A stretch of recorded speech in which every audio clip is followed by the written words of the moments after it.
আসসালামু আলাইকুম রহমতুল্লাহ নাহমাদুহু ওয়া নুসাল্লি আলা রাসূলিহিল কারীম আম্মা বাদ। আজকের এই দর্সে আমরা সহোদর বোনের হালাত নিয়ে আলোচনা করব। আহওয়ালুল আখওয়াতিশ শাকীকা, সহোদর বোনের অবস্থা। লাহুন্না খামসু আহওয়াল, যে সহোদর বোনদের 5 অবস্থা, অর্থাৎ তাদের সম্পত্তি, মিরাসের সম্পত্তি পাওয়ার ক্ষেত্রে তাদের 5টি অবস্থা তৈরি হয়, 5ভাবে তারা উত্তরাধিকারী সম্পত্তি পায়। তোর মধ্যে 1 নম্বর হলো আন-নিসফু লিল ওয়াহিদা, সহোদর বোন অর্ধেক পায়, লিকাউলিহি তাআলা ওয়ালাহু উখতুন ফালাহা নিসফু মা তারাক। যদি কালালা ব্যক্তি হয়, তার সন্তানাদি বাবা না থাকে, তাহলে তার যদি একজন বোন থাকে, বোন ওই ব্যক্তি যে সম্পদ রেখে যাবে সেই সম্পত্তির অর্ধেক পাবে। আসানি, দ্বিতীয় স্রোত হলো আসুলুসান ইন কানাত ফাওকাল ওয়াহিদা লিকাউলিহি তাআলা, যদি বোন যদি একাধিক হয়, 2 বা 2-এর অধিক, 1-এর অধিক হয়, অর্থাৎ 2 বা তার অধিক হয়, তাহলে সে সুলুসান পায়। এটা এই জন্য আল্লাহ তাআলার বাণী, কানাত ইসনাতাইনি ফালাহুমা সুলুসান মিম্মা তারাক, যে যদি তারা 2 জন হয় তাহলে তারা সুলুসান পাবে মৃত ব্যক্তি যে পরিমাণ সম্পদ রেখে গেছে তার থেকে। তৃতীয় স্রোত হলো নিসফুল আখ ইন কানাত মাল আখি, যদি ভাই বোন হয়, মৃত ব্যক্তি মারা গিয়েছে, তার কোনো ছেলে মেয়েও নেই, বাবাও নেই, এমত অবস্থায় ওই মৃত ব্যক্তির ভাই বোন আছে, তাহলে তারা নিসফুল আখ ইন কানাত মাল আখি, অর্থাৎ ভাইয়ের সাথে লিজাকারি মিসলু হাজ্জিল উনসাইন, এই মূলনীতির ভিত্তিতে অংশ নিয়ে নেবে। চতুর্থ সূরত বা চতুর্থ হালত হলো ওয়াতাকুনু আসাবাতান মাল বানাত আও বানাতিল ইবনি লিকাউলিহি আলাইহিস সালাম ইজআলুল আখওয়াত মাল বানাতি আসাবা, যে আখওয়াতুশ শাকীকা যারা রয়েছে, সহোদর বোন যারা রয়েছে, তারা যদি মেয়েদের সাথে আসে, অর্থাৎ মৃত ব্যক্তির ছেলে নাই, মৃত ব্যক্তির মেয়ে আছে, অথবা বানাতুল ইবন, অথবা মৃত ব্যক্তির নাতনি আছে, এমত অবস্থায় এই বোন যারা আছে তারা কি হয়ে যায়, আসাবা হয়ে যায়।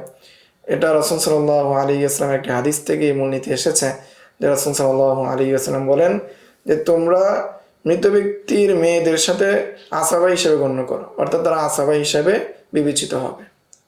আল খামেস, পঞ্চম সূরত হলো ওয়াসকুতনা বিল ইবনি ওয়া ইবনিল ইবিন ওয়া ইনসাফিলা, যে তারা সাকেত হয়ে যাবে, মাহরুম হয়ে যাবে, বঞ্চিত হবে যদি মৃত ব্যক্তির সন্তান থাকে অথবা নাতি থাকে, অথবা তার অদর্তন কোনো, তার পরবর্তী কোনো প্রজন্ম থাকে, তাহলে এই বোনরা সাকেত হয়ে যাবে। অবিল আবি বিল ইত্তেফাক, অথবা মৃত ব্যক্তির যদি বাবা থাকে তাহলেও বোন কোনো অংশ পাবে না, বঞ্চিত হয়ে যাবে। অবিল জাদ্দি, যদি মৃত ব্যক্তির বাবা না থেকে যদি দাদা থাকে, অর্থাৎ মৃত ব্যক্তির বাবা নেই, দাদা আছে আর বোনরা আছে, এমত অবস্থায় দাদার মাধ্যমে আইন্দা আবি হানিফাতা, যে ইমাম আবু হানিফার মত অনুযায়ী বোন সাকেত হয়ে যাবে। ওবিহি ইউফতা, আর এটার উপরই ফতোয়া কামা ফিশ শামিয়া, যেমনটা ফতোয়া হাশি ইবনে আবিদিন বা ফতোয়া শামী নামে প্রসিদ্ধ যে ফতোয়ার গ্রন্থ রয়েছে, রদ্দুল মুহতার কিতাবে রয়েছে। ওবিল মাবসুদি লিসারখসি আন ফতোয়া আলা কওলিহিমা, তবে মাবসুদ লিসারখসি এই কিতাবের মধ্যে সাহাবাইনের কওলের উপর ফতোয়া হয়েছে বা ফতোয়া এই বলে রেওয়ায়াত এসেছে। তাহলে এই মাসালা, অর্থাৎ দাদার মাধ্যমে বোনরা মাহরুম হবে কি হবে না, এই বিষয়ে ইখতিলাফ। আবু হানিফার কওলের উপর ফতোয়া, আবার সাহাবাইনের কওলের উপর ফতোয়া।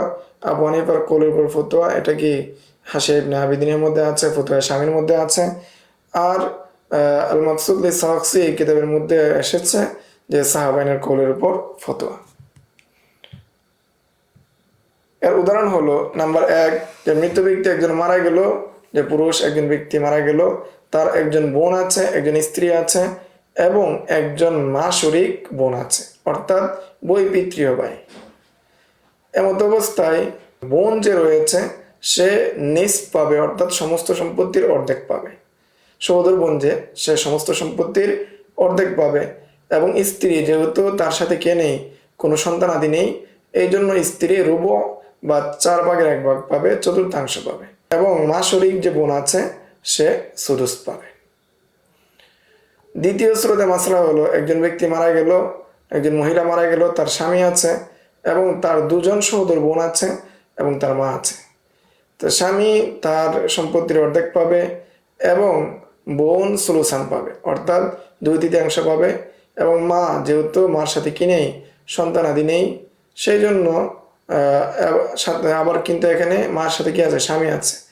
যেহেতু মার সাথে স্বামী আছে কিন্তু বাবা নেই, সেই জন্য মা এখানে এই কী পাবে, সুদুস পাবে।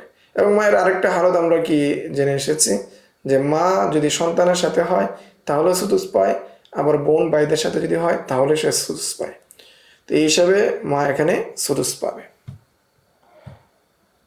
3 নম্বর হালত বা 3 নম্বর মাসালা, সূরাতে মাসালা, যে একজন ব্যক্তি মারা গেল, এমন অবস্থায় তার একজন ভাই এবং একজন কে আছে, বোন আছে এবং তার মা আছে।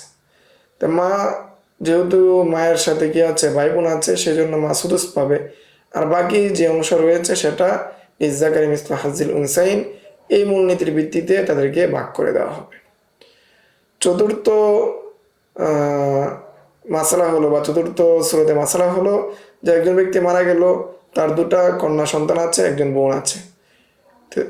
2টা কন্যা সন্তান বা 2জন কন্যা সন্তান তারা সমস্ত সম্পত্তির সুলুসান বা 2/3 পাবে, 3 ভাগের 2 ভাগ পাবে।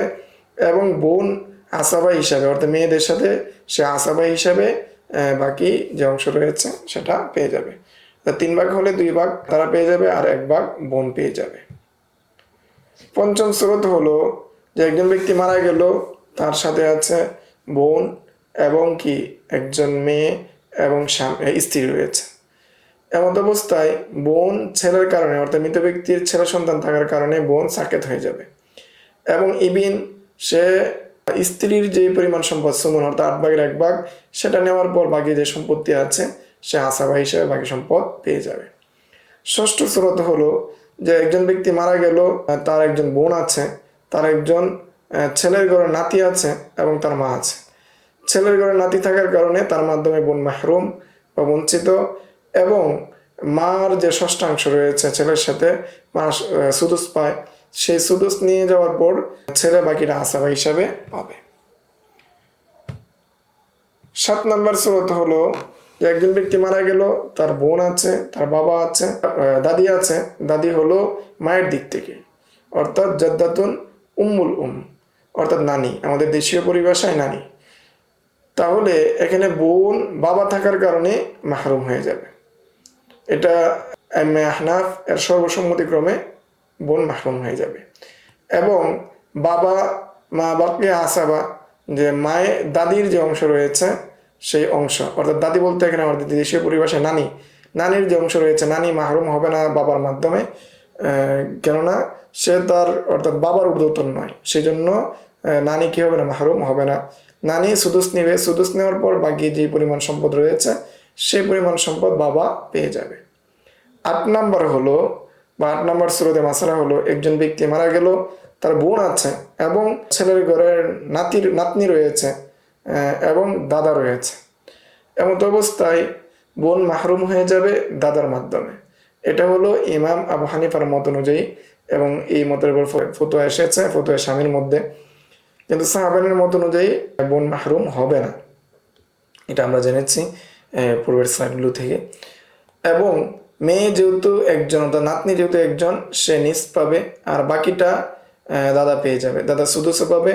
এবং নাতনি অংশ নেওয়ার পর বাকি যে পরিমাণ সম্পদ থাকবে সেটা সে আসাবা হিসাবে পেয়ে যাবে। এই ছিল আল আখওয়াতুশ শাকীকা, অর্থাৎ সহোদর বোন সম্পর্কে বা সহোদর বোনের উত্তরাধিকারী সম্পদ পাওয়া সম্পর্কে বা তার হালাত সম্পর্কে সংক্ষিপ্ত আলোচনা। সামনের দর্সে আমরা আরো হালাত নিয়ে আলোচনা করব ইনশাআল্লাহ। আসসালামু আলাইকুম ওয়া রাহমাতুল্লাহ। ومن يؤت الحكمة فقد أوتي خيرا كثيرا وما يذكر إلا أولو الألباب